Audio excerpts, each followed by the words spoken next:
Hi, everyone. Mark Chassereau here. Have the pleasure of doing another live stream interview with the CEO, founder and CEO of a German-based company called SECON, and a global leader in hydrocarbon chillers. So a little bit about this session. We're going to be live streaming on hydrocarbons21.com, which is the leading resource and news website for hydrocarbon refrigeration worldwide. We'll also be on LinkedIn, and for those that want to watch it on YouTube, feel free to also watch us on YouTube. So welcome back. We've been doing a few of these live streams over the last month, and they're proving to be popular. So we're excited to have our next speaker with us today. So welcome, Joachim Schadt. Just tell us a little bit about your background, because I mean, you know, when I was preparing for this interview, if you look at the history of your company, you're a perfect example of European innovation that has really been supported by an ambitious F-gas regulation. You know, this is really something that you created. So tell us a little bit about, and we'll go into more details about how you did that in a minute, but just tell us a little bit about what did you do before you created SECON, first of all? Yeah, what did you do? To explain why I founded SECON, we have to go back in my personal history to the job that I did before.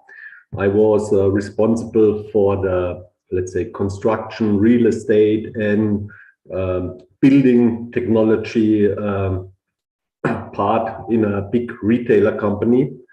And let's say starting in 2000 and ending in 2010 when I founded SECON. Okay. And due to this building technology topic, I was also responsible especially for the bigger refrigeration system in our distribution centers.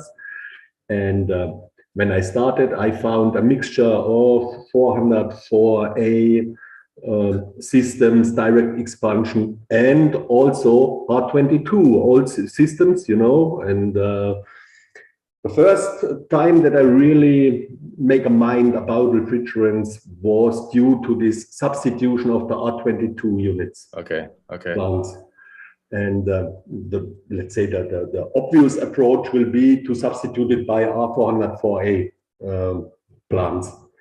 But so why didn't you do that? Because, you know, you were an end user, you didn't have to phase out those refrigerants at the time. So, you know, why did you think, okay, now I'm going to create my own company to support natural refrigerant? I mean, that going from an end user buying the equipment to actually manufacturing natural refrigerant equipment, that's a big change. This took a little bit time. Let's say the substitution or to convince even the board that we substitute the R22 plants in our big facilities by ammonia CO2 systems was not that big challenge. Further on, we started a kind of project where we investigated how we can make our stores and the refrigeration plants in our stores more energy efficient and more sustainable. Okay.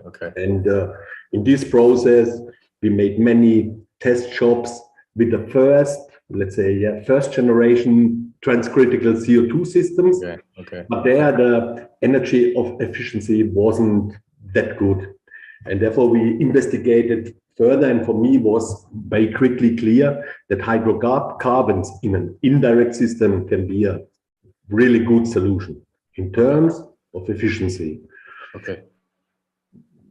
We asked our typical suppliers, big companies, if they would provide us such system, and all told us no, due to the flammability, it's too riskful, we will not provide you such a system.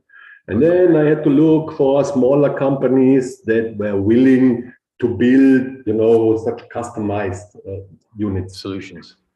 And this was the moment where I saw there is a demand that is not covered by the market. There was the initial point and the decision to start up a company that can provide such solutions. Okay. And this is in a decade where, you know, there was already the first EU F-gas regulation, the first version, where people were starting to pay attention to leakage and making sure that the systems were efficient and so forth. But there were still no real bans, no phase down. That was only later that was introduced, in about 10 years later.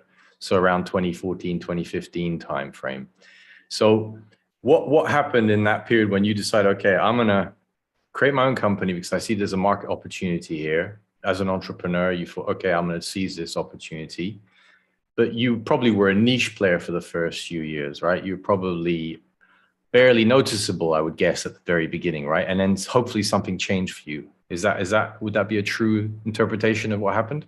The first 2 or even 3 years were very poor, Okay. honestly. Okay. We had not many, let's say, possible customers. I only know 2 pharmaceutical companies that by their own, you know, directive already decided only to use networks. These were our main customers, but it was a very limited market. Okay. And then starting in 2014, the market increased step by step, slowly. Also pushed in Germany by a subsidy program that already started, I guess, in 2012. Okay. Yeah, I mean, Germany's has always been one of the leading member states with pushing for progressive F-gas legislation. So, and they did supplement that with additional measures, national subsidies. Other countries did the same, but it's not something that they can do at a pan-European level, unfortunately, but definitely on a member state level, and that clearly helped you. Yeah, and they started it very early, as I mentioned, I guess in 2012. And they did it continuously and improved also this subsidy program. So I'm very happy about it. And this is one of the only sensible subsidy programs that I know. It makes no sense to give subsidies for burning coal. You know, this is something we did also in the past. Yes, for sure. Yeah. We need to learn from past mistakes, right? Yeah. So, so what, just, you know, so when the second version of the F-gas regulation came into place with this general phase down and some bans, sectoral bans, how did that impact your business? Obviously, it impacted our business because more and more people realized what happened, and that these synthetic refrigerants are not the future, you know, and they are not safe about the investment that they do today in such plants, in such units. And this most of your customers are thinking 20-year timeframes, right? Yeah, at least 15 to 20 years. Okay. Yeah. Okay.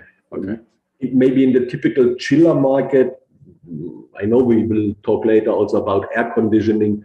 Yep. Maybe they only consider 8 to 10 years. But in industry, yeah.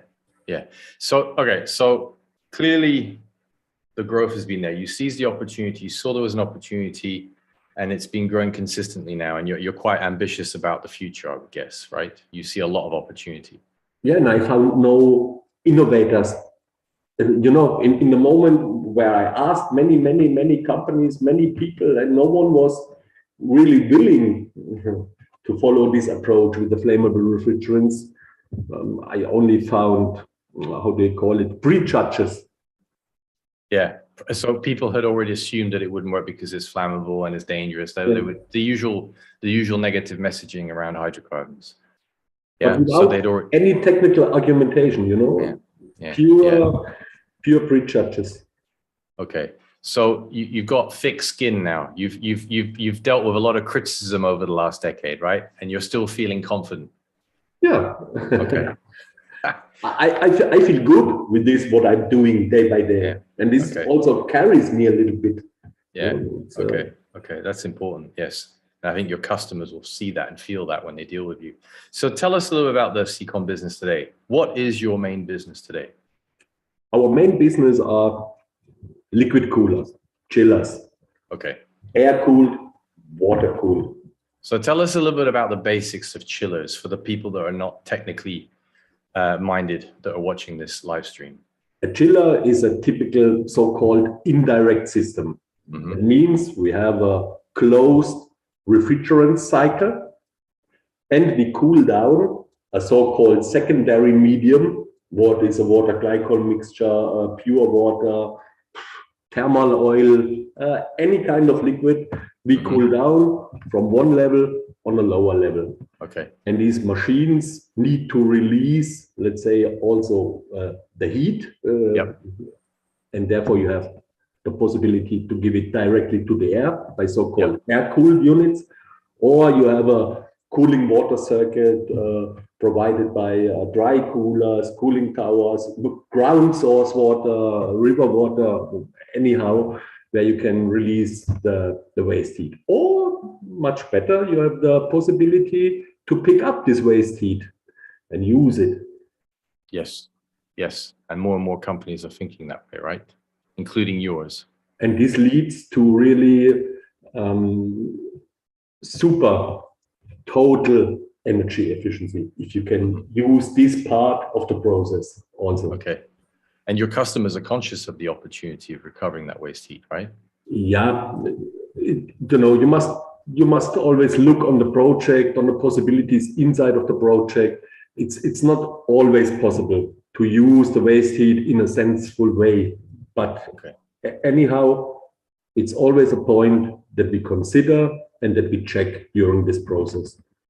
Okay, so what are the typical applications that use these chillers that you are targeting? Our chillers can provide outlet temperatures, let's say between -35 and +25. That means we can cover nearly all application, beside some special application like ultra low temperature or very high temperature where it makes no sense to use compression cooling. Okay. Yeah. So these applications are generally within the industrial sector, right? You're not really targeting food retailers, is that right? Food retailers are customers of us also. Really? All kind of industry, let's say chemical industry, pharmaceutical industry, automotive industry. So why would the automotive industry need these chillers? Just for people that don't know the difference. They need it because they have office buildings, so they have to air condition it. Okay. But they have also test stands for their cars or for their trucks where they simulate the environment, you know. Okay, it's that simple. All right, okay. Yeah, we made a very interesting plant not far away from here. It's where they can test trucks in a real driving cycle. That means with wind speed up to 90 or 95 kilometers per hour, with big turbines. Wow. And we have to cool down the heat that the turbine is releasing into the room. And with the third machine, we level the temperature in this room. This is very specialized. I mean, these are big customers, right? But they're all of these, it's not like a standardized product, right, that you have here. This is really, each one is tailor-made for the customer. Or is there some level of standardization that you come up, that you've developed? Yeah, because if we always have to start from zero, from a white paper, the price level will be significantly higher, and we are already, not the cheapest in the market. So that means we made a mind about housing concepts, how we can use housing, and especially for the air-cooled units, how we can use standardized condenser platforms. Anyhow, we take each project, check what are the customers' requirements, are they realistic, and then we design the heat exchangers, the compressors, the kind of capacity regulation, especially to the project. And so do you have privileged partners for these component suppliers, or do you try and diversify and have different, different suppliers competing for each type of product component? Over the time, you have your privileged or your most wanted suppliers, because they, and especially in my history, in the beginning, in 2011, 2012, big suppliers were not interested in listen to what Joachim Schadt is telling about hydrocarbons. Smaller suppliers that saw possibility for new business in the future, they supported us. Okay. All right. So, so your business has grown, right? So how many of these chillers have you actually put into the market over the last decade, roughly speaking?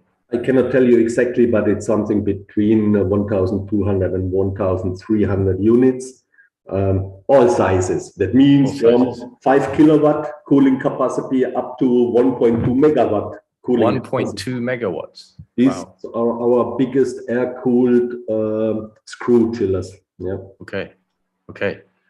And that growth is increasing. Is there more and more demand for your products?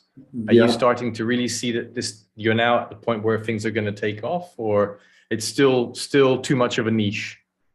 No, the niche opened since 2017, in my opinion, because this is what I see due to our turnover.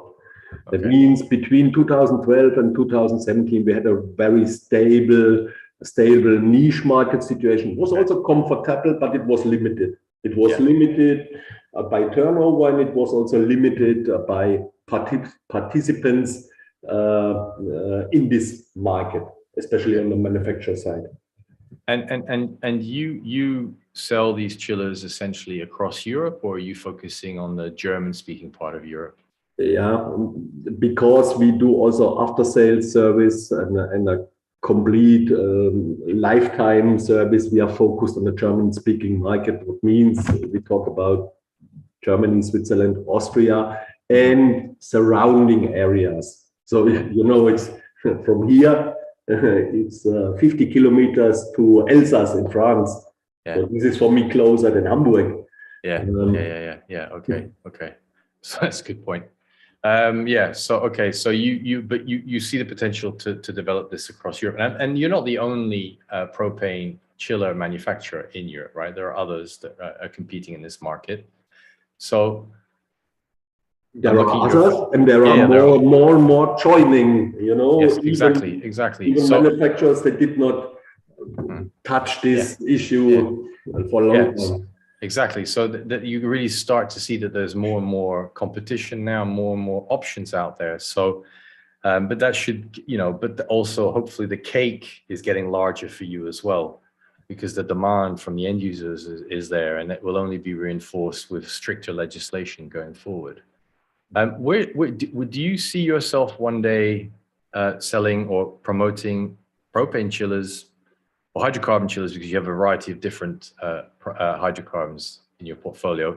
But do you see expanding that outside Europe? Do you think there's enough demand, or it's just Europe's already too much?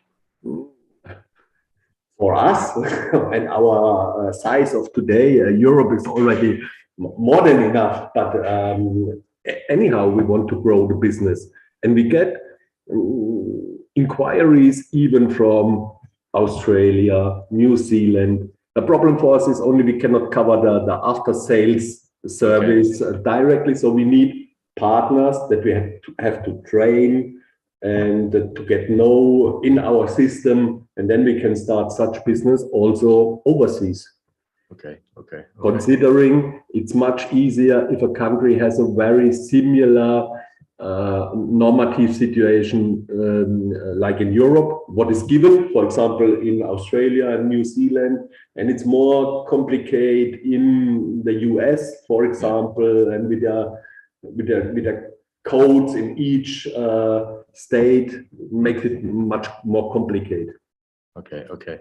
All right. So then tell us about the different types, because you also use different hydrocarbons, right, in your chillers. Yes, of course. You don't just use propane, right?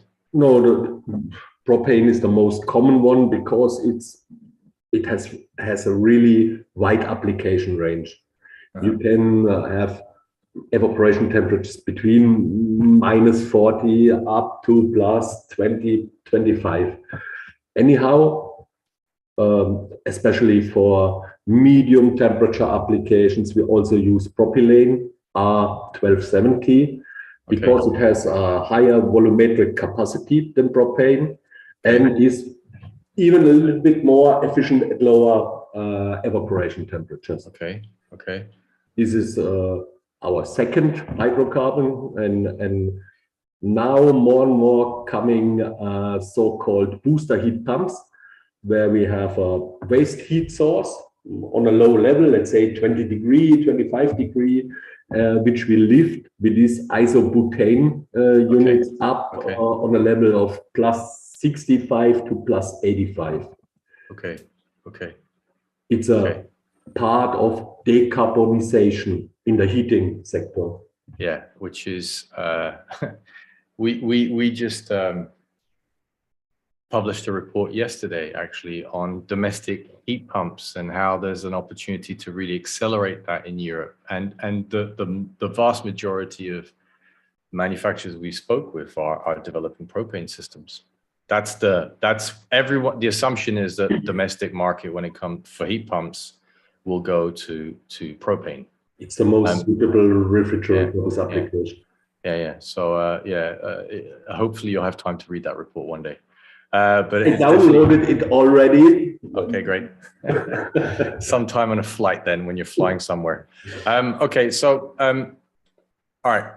What's the typical charge of hydrocarbons in your systems? You mentioned going up to over 1 megawatt. So how much actual refrigerant is there in that system?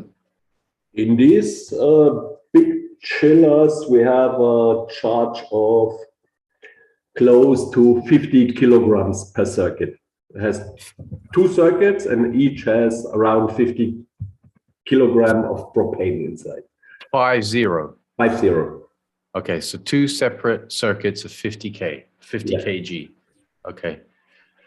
Why is that? Is that because of the certain standards that force you to do that, or is that just because the technology, you hadn't developed, you preferred to have 2 circuits? Okay. The 2 circuits, over capacity of 1200 kilowatts is also due to a kind of redundancy, also due to a better regulation, capacity regulation. What is impossible with only 1 circuit. Understood. But anyhow, we always try to keep the charge as low as technical possible and under efficient aspects sensible. Okay, so you got 100 kilograms in that system, effectively. Is that not an issue? It's an outdoor installation. Okay, so how do you handle the questions that you'll get about, oh my God, that's a lot of hydrocarbon in there? What have you done to mitigate any risks or any concerns on that level? The first step, starting in 2010, was working on a safety concept for these propane chillers. And we decided from the beginning that we need a controllable atmosphere. Therefore, the refrigerant circuits are always in a separate compartment, which we control or which we equip with a gas sensor. And in case that any small amount of refrigerant goes in this compartment, we start an emergency ventilation system. And normally we always keep, even in a case of a leak, the concentration below 20% of LFL, of lower flammability level. And during the last 12 years, and this safety concept we use since 12 years, and we are proud of it because we had no single serious safety incident until. So no incidents, no serious incident since you started? No. Even if we had a complete loss of refrigerant, it evacuates on on a mixture level that isn't an explosive atmosphere, for example. Okay, so that safety system that you put in place, that safety protocol that you design, you make it so that if there's a leak, it would leak. How would it leak? And what you say, just be more specific about how that would leak. What is a typical leak, you mean? What is a typical leak? Vibrations are the you know, inside of the norms is theoretically wrote that you have No, to. sorry, wait, not about typically, but what about how, when, you know, you say that if there were a leak, you mix it with something. What are you doing exactly? With the air. So you're mixing it with air and you're doing it in a controlled manner, correct? Yeah, and keep it always on a level that isn't an explosive atmosphere because the concentration is too low. And that is for super large systems at 1 megawatt right down to 5 kilowatt, or is that only for the larger systems? This means for the system with 50 kilograms, you need much more air and a bigger ventilation system than for our smallest units maybe have 300 grams of charge. Okay. And your typical product, how much charge does it typically have? Most typically it's around 8 to 12 kilograms per circuit. 8 to 12 kilograms per we circuit. have units with 1, 2, 3, or 4 refrigerant circuits inside of one machine. Okay. And is the expectation that those charges can increase per circuit in the future? Is that what you're planning for? You're assuming that will be the case? Because I know there's a lot of change coming to standards around the world. I cannot tell too much about it, but we are already working on a different type of compressor together with an industrial partner from Switzerland. And there we also use flooded evaporators. Today we can keep the charges low because we use direct expansion plate heat exchangers, and there you have a certain delta T. To reduce the delta T, to increase the efficiency, we want to use these flooded systems, especially such kind that using a spray system to keep the charges, even for a flooded system, as low as possible. Okay. And the reason you're trying to keep the charge is because you want to reassure people and mitigate all risks of a leak or another incident, right? Is that the reason you're doing that, essentially? Like honestly, it's only because of these subjectives. You know, people see atomic. And the lower the charge, the faster they accept it. You know. But practically, there is really no difference between a system that has 20 kilograms inside or 40 kilograms. Okay. So, all right. So then what have you done to kind of train people to make sure that they're going beyond the minimum, to make sure that there's never any risk? Because still there's that perception that flammable is flammable, right? So what have you done on that level? But you don't have to learn new skills. A refrigeration technician with the education system that we have here in Germany, they know everything. You must teach them about the safety aspects when they handle a flammable refrigerant. And fortunately, we are in a comfortable situation because nearly all the schools also give extra courses, especially about that, how to handle flammable refrigerants. So how long does that extra course last? Are we talking like days, hours, weeks? I mean, do you have an idea? I mean, how long does it take to learn how to deal if a new technician starts in our company and he has no, experience with flammable refrigerants before, it takes 2 weeks, and then he knows really everything. If you go to such a course in a school, you can do it in 1 day. It's maybe a little bit low level, but in 2 or 3 days, they told you everything.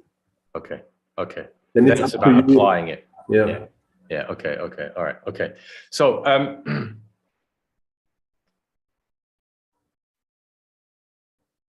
air conditioning. Yeah.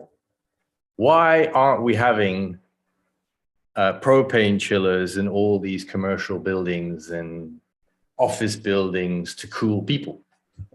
Why don't we have that already today? It's a very naive question, I know, but why? Yeah, we have The them. technology's already. there, right? The technology's already there. Why can't we just apply it to cooling people? It's not that we have nothing. No, we have systems out also for air conditioning, but this is the most price sensitive sector in refrigeration because over 2 or already 3 decades, investors are used to these cheap, energetic, poor units running with 410A and before 407C. So for them, the step in investment is even bigger than in an industrial application because they were used to this super cheap rubbish. So the biggest issue you have to really capture a significant market share is price, right? You're just too expensive compared to the cheaper mass-produced systems that have been in the market for a long time. Would that be a simplification? The scale of production and the scale of purchasing is one point, but I don't want to compare directly our units with these cheap units. They are really optimized on price, and it makes not sense in terms of energy efficiency. To keep the heat exchangers as small as possible, to avoid anything on a advanced regulation or system control. For me, investors should consider more the life cycle cost than the initial investment. And these are projects even in air conditioning where we are focused on, where investors look on life cycle cost. And you see, I mean, you talk about investors. I mean, the people who are buying your equipment effectively, right? Are you seeing more and more of these people thinking that they have to think beyond the pure capex, and they're thinking really of the full life cycle? Is that something that you see more and more day to day? Yeah, that thinking, especially in office buildings, you find more and more also these green labels on the building side, and connected to this, the investor is looking also for green cooling, or let's say really a sustainable cooling. And these are the projects where we are happy to enter, because the complete approach is more sustainable. This is a word I don't like because it's often used in inflationary way. It's abused, unfortunately. All right. So, but do you see propane chillers entering office building air conditioning in the future? Do you see that happening? Yeah, I see it happening due to other manufacturers that produce even propane chiller on a lower price level. They can, I guess, cover a wide range of this. Do you expect competition from the CO2 chiller guys on this as well? Or is it for air conditioning? Sorry, it's the wrong way. Okay. I mean, it's clear. If people put everything on one card, that means in this case CO2. They try to use it also in all application range. But for air conditioning, air conditioning you need starting at ambient temperatures above 20, or let's say if it's more realistic, 25 degrees. And then you are in transcritical operation with a CO2 chiller. It makes no sense for me. For a whole year process, we can talk about it, but not for air conditioning. Okay. So I think I think it's great because we've got real competition between two different natural refrigerant options, and there are different players with different arguments bringing to the table. So it's great. And what does that mean? It means that we don't need HFCs or HFOs. No, and you can even use ammonia chillers. Ammonia. The ammonia, exactly. I was going to ask the next one, ammonia. What about water? Yeah, water as a refrigerant. Right now there's only one company. Yes. It's efficient energy. Yes. Most Yeah, they're noticed well known. company. Yep, absolutely. And they have a little bit limited possibilities about leaving temperature. I guess the lowest leaving temperature that they can provide is plus 16 degrees right now. This is for air conditioning, a little bit problem. Okay. Yeah. Now, if Efficient Energy are watching that, please submit a comment. Feel free if you disagree with what Joachim said. But okay, so what you see here is that the big market coming. Do we need legislation for that in Europe to go for office buildings? Especially for office buildings, I don't think so. But the release of this proposal for the new F-gas regulation should, in my opinion, be much more ambitious. Okay, so now you're referring to the third version of the F-gas regulation that was proposed by the European Commission in April. You've read it, you've analyzed it, and your feedback is that it's disappointing. It's not ambitious enough, right? No, I expected a more ambitious, especially to get rid of these exemptions, like for the -50 and for the ultra low temp. Yeah. Later we will talk maybe also a little bit about the air cycling machines. You know, air is the most natural refrigerant, and you can cover those applications with this kind of refrigerant, and there is no need for this exemption. Yes. No, but so beyond that though, I mean, but as you know, now the F-gas regulation will be discussed in the European Parliament, and there's some politicians in the European Parliament that are very knowledgeable about this industry, our industry, and knowledgeable about natural refrigerants. So we are hopeful that it will be improved, this regulation, going through the Parliament, and then we'll see what happens when the member states discuss. But Germany being the key player here, we're also hopeful there that Germany will play a role to keep an ambitious piece of legislation. But I mean, your business wouldn't be where it is today if there hadn't been an F-gas regulation, right? Absolutely right. Absolutely okay. Right. Okay. We will exist, but not in that way. That it is. Yeah. So this is a clear advantage. It's creating opportunities for new businesses, new innovation, new jobs that have a future. Solutions are actually better for the environment, and this is a message that policymakers in Brussels need to hear. That it is possible, because typically what they hear is the exact opposite. Oh, you're too ambitious. Slow down. You're going to destroy jobs. When in fact, actually, they're creating jobs. You're an example of that in your team, correct? Yeah, and using, for example, propane as a refrigerant is not like flying on the moon. No, it's a refrigerant. It's a natural refrigerant. It's been around since the beginning of time, right? So it's been, well, maybe not, more or less. So it's been around for a long time, and we're familiar with it. So, and we know how to handle it, correct? Correct. I mean, And if you don't know, you have thousands of possibilities to learn about it. Yeah, there are many reputable organizations, public and private, that offer training around that and educate around hydrocarbons. And what already changed since, let's say, 2010 and today is that you have a wide range of components available for flammable refrigerants and approved for the use with flammable refrigerants. So there are all possibilities. Are there still some components that need to be optimized? I mentioned that we work. Okay, now I tell it. We work on a turbo compressor. Oh.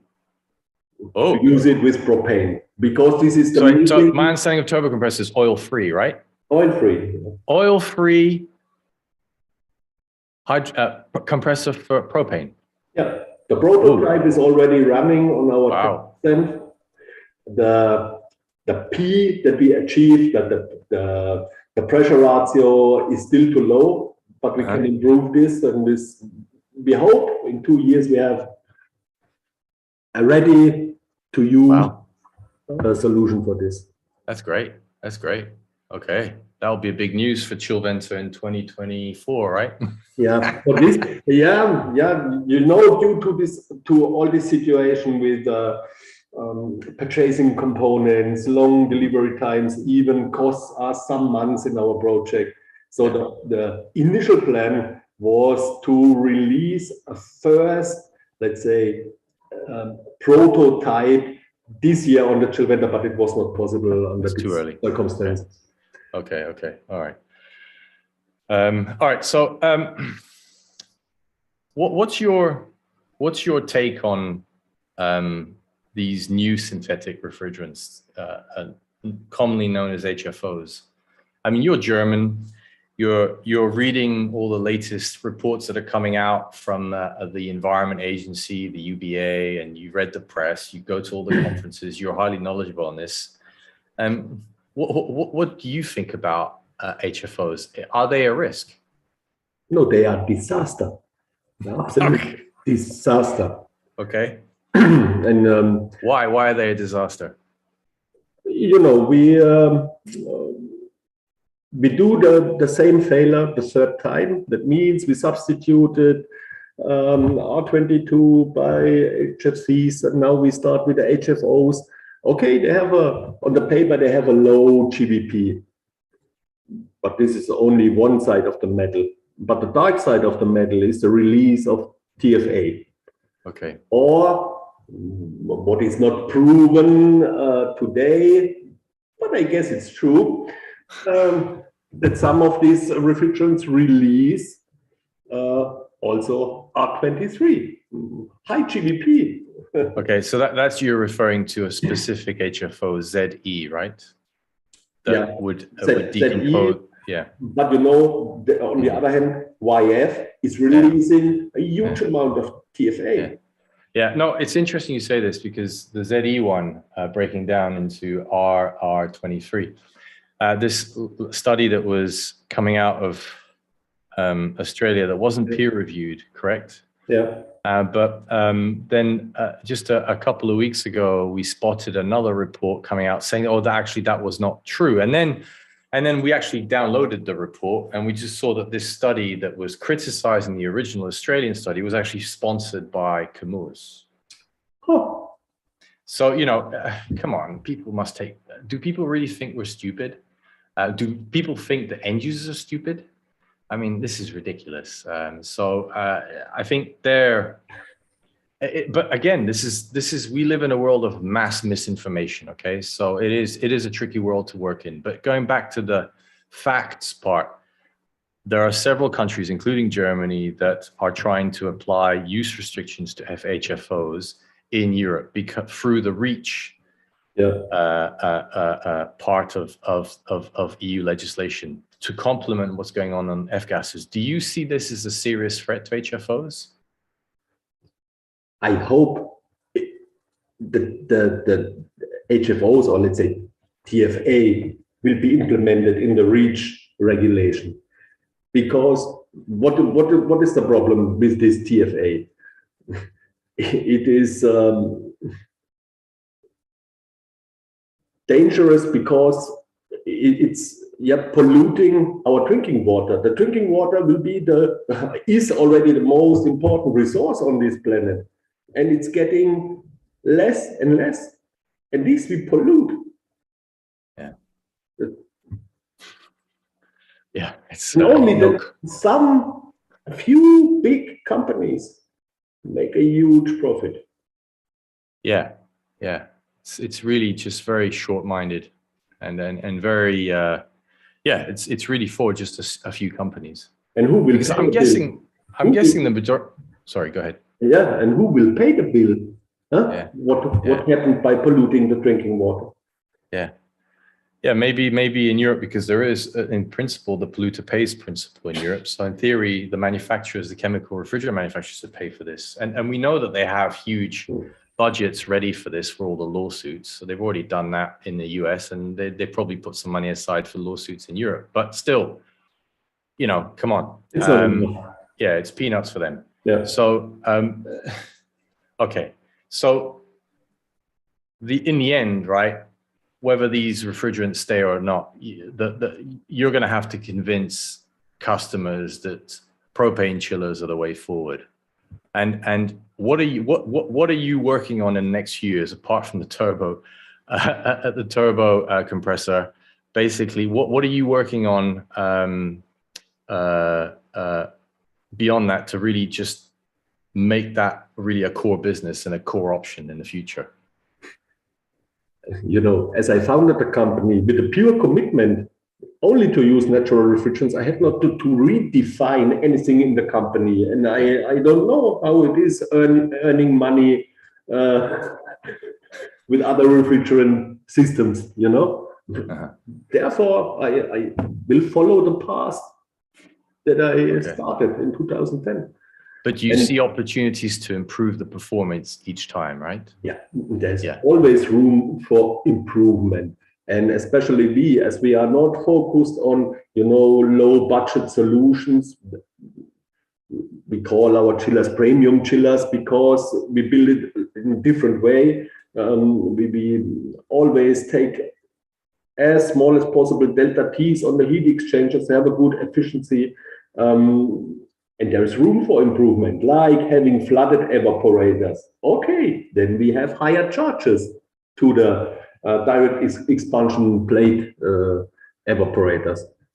But so what, on an outside unit, it's not really relevant if you have 50 or 65 kilograms inside, or 25. Okay.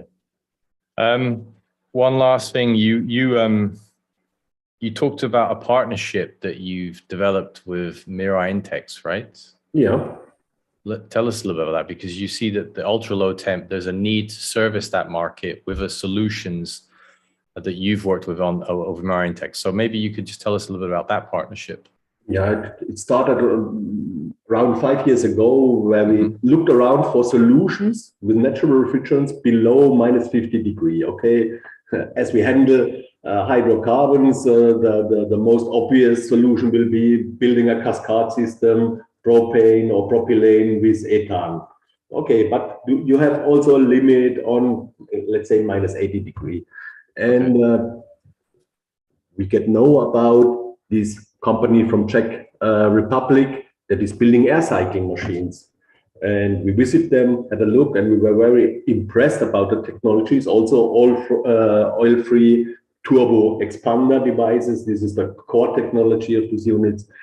And we could start a really nice cooperation, and we could raise the numbers of these air cycling machines that we could sell, especially in the German-speaking market, to pharmaceutic companies, because it's mostly used in freeze-drying applications, in ULT storage, what is used, for example, for vaccines. Okay, yes. Especially vaccines. The mRNA vaccines that need for a long-term storage, very low temperatures, and for biobanking. And a very special niche is this cryotherapy thing, where you go for your mental health and you're in a room with -110 degrees. Okay, that's more of a niche application, but still there's a customer base for that. Okay. Okay, but it's good that you're seeing partnerships between different manufacturers with different natural refrigerants working together to open up new markets. And there's a clear need to get rid of this ban right now that exists, or this loophole that exists in the EU F-gas regulation that has a ridiculously high GWP for ultra low temp, right? There's a clear need to get rid of that.